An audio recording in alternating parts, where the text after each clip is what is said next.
അതിന് എന്തുകൊണ്ടാണ് വിവാദങ്ങള് ആളുകൾ വരുത്തിയിട്ട് അതിന് കേൾക്കാത്ത ഞാൻ ഇപ്പൊ നിങ്ങൾക്ക് പറഞ്ഞുതരാം. അതിന് കാരണമുണ്ട്. അള്ളാഹ് ഒരാളെ ഏറ്റെടുത്തു കഴിഞ്ഞാല് അള്ളാഹ്ക്കല്ലാതെ മറ്റൊരാൾക്ക് എന്ത് ചെയ്യാൻ പറ്റൂല, കേൾക്കാൻ പറ്റൂല. എന്തൊക്കെയാ വിളിക്കണില്ലേ? കള്ളനാണ്, പെണ്ണുപിടിയനാണ്, അത് പറഞ്ഞിട്ടില്ലേ? അവൻ പറഞ്ഞേക്കണേ, എന്തൊക്കെ പറഞ്ഞേക്കണേ. ഹബീബായ മുത്തുനബി സല്ലല്ലാഹു അലൈഹി വസല്ലം തങ്ങൾ കേട്ട പേരൊക്കെ എനിക്കും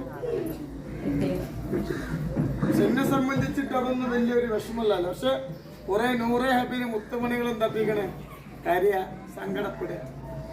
അതൊന്നും ചെയ്യരുത്. ഇതൊക്കെ ഓരോ ഡ്യൂട്ടിയാണ്. ഓരോ മക്കളെ പോറ്റണമെങ്കിൽ എന്ത് വേണം? പിന്നെ കുറ്റം പറയാം. ഒന്നൊരു വ്ളോഗർ മരിച്ചു, ഇന്നൊരു വ്ളോഗർ ആക്സിഡന്റായി മരണത്തുള്ളോ, കാത്തു രക്ഷിക്കട്ടെ. നമ്മൾ ഒരാളെ കുറ്റം പറയും. നമ്മള് ഒരു 10 ഉറുപ്പിക കിട്ടാനും ഒരു ലേക്ക് കിട്ടാനും ഇപ്പൊ നോക്കാൻ നിങ്ങൾ റമദാനായിട്ട് ഇത്ര ജനം ഇപ്പൊ രാവിലെ ഇത് ശരിക്കും വെളുക്കാൻ തേച്ചത് പാണ്ടേക്ക് ആള് കൂടിക്കാണ്. വെളുക്കാൻ തേച്ചത് കാരണം എന്നെ തകർക്കാൻ വേണ്ടിയിട്ടാണ് ഇറങ്ങിയത്. ഉയരാണ്. അള്ളാഹു കേട്ടോ. പിന്നെ വേറെ കാര്യം നമുക്കിപ്പോ പറഞ്ഞാല് നിങ്ങളോട് ഞാൻ പറയാം, അന്നിപ്പോ ഇവിടെ ഈ ഇതില് പൈസ ഇട്ടത് ഞാൻ കണ്ടിട്ടില്ല. കാരണം സ്വലാത്തിന് ലക്ഷക്കണക്കിന് ആള് വരും, ആ ഗേറ്റിന്റെ അവിടെ നിൽക്കും അല്ലെ, തരുന്നത് എന്ത് ചെയ്യും? പിന്നെ കാണാത്തത് കൊണ്ട് ആളുകൾ ഇതിലിട്ടു കേട്ടോ. അതുകൊണ്ട് അള്ളാഹു എല്ലാവർക്കും അള്ളാഹു ബർക്കത്ത് ചെയ്യട്ടെ, വിഷമങ്ങൾ അള്ളാഹു മാറ്റിത്തരും. ഇന്ന് പിന്നെ ഈ റമദാനിൽ നമ്മൾ ചെയ്യുന്ന നന്മകള് ഒരാൾ നമ്മൾ നന്മ കാണുന്നില്ല കേട്ടോ. 70 മക്കളെ കെട്ടിച്ചു, 70 കുട്ടികളെ. ഒരു കുട്ടിനെ കെട്ടിക്കണമെങ്കിൽ എന്താണ് 3.5 ലക്ഷം റുപ്യാണ്. നിങ്ങൾക്ക് അറിയില്ല ഒരു കുട്ടിനെ കെട്ടിക്കേണ്ട അവസ്ഥ? അറിയില്ല.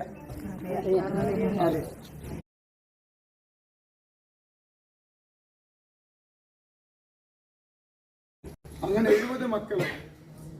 അങ്ങനെ ഓലൊക്കെ കെട്ടിച്ചിട്ട് എന്താട്ടി, പക്ഷെ പൈസ ബാക്കിയായി. ഈ പൈസ ബാക്കിയായപ്പോ അതുകൊണ്ട് എന്താട്ടി 3.5 ഏക്കർ സ്ഥലം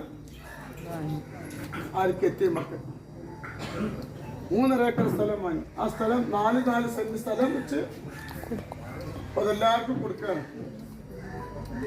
എല്ലാവർക്കും 4 സെന്റ് സ്ഥലം. പക്ഷെ അത് അപേക്ഷയൊന്നും എല്ലാവർക്കും എത്തിപ്പെടൂല. കാരണം ഞങ്ങളിപ്പോ കോഴിക്കോടും പാലക്കാട് ജില്ലയിൽ തന്നെ 200 ഇത് വാങ്ങിക്കും. മലപ്പുറം പാലക്കാട് അതിൽ തന്നെ ഇവരാണ് പന്നേശ്വരത്തിന് പോയത്. പോയ വീട്ടിലൊക്കെ ഒരു അർഹതപ്പെട്ടവരാ. എന്താ ചെയ്യാ, പോയ വീട്ടിലൊക്കെ അത് അർഹതപ്പെട്ടവല്ല. പിന്നെ നമ്മൾ ഒരുപാട് എത്തിയ മക്കൾക്ക് വീട് വെച്ചു കൊടുത്തു, വീടും സ്ഥലവും. ഒരുപാട് എത്തിയ മക്കളെ നമ്മൾ ഏറ്റെടുത്തിട്ടുണ്ട്. അതിൽ കുറച്ച് ആൾക്കാർ വന്നിട്ടുണ്ട് അല്ലേ. കുറെ കുട്ടികളെ കെട്ടിച്ചുട്ടമ്മമാരെല്ലാം വന്നിക്കണം. അല്ല ഇതൊന്നും എന്തല്ല, നമ്മളൊന്നും പബ്ലിസിറ്റി ചെയ്തില്ല. കാരണം അള്ളയും അല്ലേ. പക്ഷേ ഇപ്പൊ നമുക്കൊരു ആവശ്യം വന്നിട്ടാണ്. ഓലെ ദുആ എനിക്ക് ആവശ്യമാണ്. എത്തിയ മക്കളെ ദുആ ആവശ്യം. അല്ലാഹു സുബ്ഹാനഹു വ തആല എത്തിയ മക്കളെ ബർക്കത്തോടെ നമ്മളെ സങ്കടങ്ങളൊക്കെ അല്ലാഹു മാറ്റിത്തരും. എനിക്ക് എന്നോട് പറയാനുള്ള എന്താ, എനിക്ക് സങ്കടം, ഒരു വിഷമമില്ല, ഒരു സങ്കടമില്ല. കാരണം ഈ ഇമ്മർത്ത് 4 കൊല്ലമായി ആളുകൾ ഇങ്ങനെ വരുന്നു. ഈ ആളുകൾ എപ്പോഴും ഇവിടെ ഉണ്ടാവും, ഇതെവിടെയും പോകും കേട്ടോ. നമുക്ക് സ്വലാത്തുൽ ഫാത്തിഹ ചൊല്ലി ദുആ ചെയ്യാം. ആ ദുആ ഇല്ലാതെ വേറെ മരുന്നില്ല. അല്ലാഹു സുബ്ഹാനഹു വ തആല പരിശുദ്ധമാക്കപ്പെട്ട റമളാന്റെ ബർക്കത്ത് കൊണ്ട് എല്ലാ സങ്കടങ്ങളും ഏറ്റവും കൂടുതൽ ആള് വരുന്ന ഇവിടെ പുരുഷന്മാരാണ്. ഇന്നിപ്പോ റമളാനൊക്കെ ആയിട്ടാണ് ഏറ്റവും കൂടുതൽ. അള്ളാഹു ബർക്കത്ത് ചെയ്യട്ടെ, വിഷമങ്ങൾ അള്ളാഹു മാറ്റി. ഫാത്തിഹ സ്വലാത്തുൽ ഫാത്തിഹ ദുആ ചെയ്യാം. അള്ളാഹു ബർക്കത്ത് ചെയ്യട്ടെ. ഇലാ ഹദ്റത്ത് നബിയനാ ഹബീബുൽ മുസ്തഫ മുഹമ്മദ് സ്വല്ലല്ലാഹു അലൈഹി വസല്ലം. الفاتحة. أعوذ بالله من الشيطان الرجيم. بسم الله الرحمن الرحيم. الحمد لله رب العالمين الرحمن الرحيم مالك يوم الدين.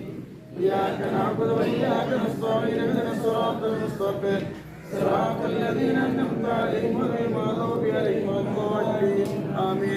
وإلى حضرة أبو بكر الصديق وعمر بن الفاروق وعثمان وعلي رضي الله تعالى عنه، وإلى حضرة حمزة القرار، وإلى حضرة سعد بن معاذ، وإلى حضرة خالد بن وليد، وإلى حضرة ذو القرنين، وإلى حضرة فاطمة الزهرا وخديجة الكبرى وعائشة الكبرى أمهات المؤمنين. مرحبا مرحبا. الفاتحة. أعوذ بالله من الشيطان الرجيم. بسم الله الرحمن الرحيم.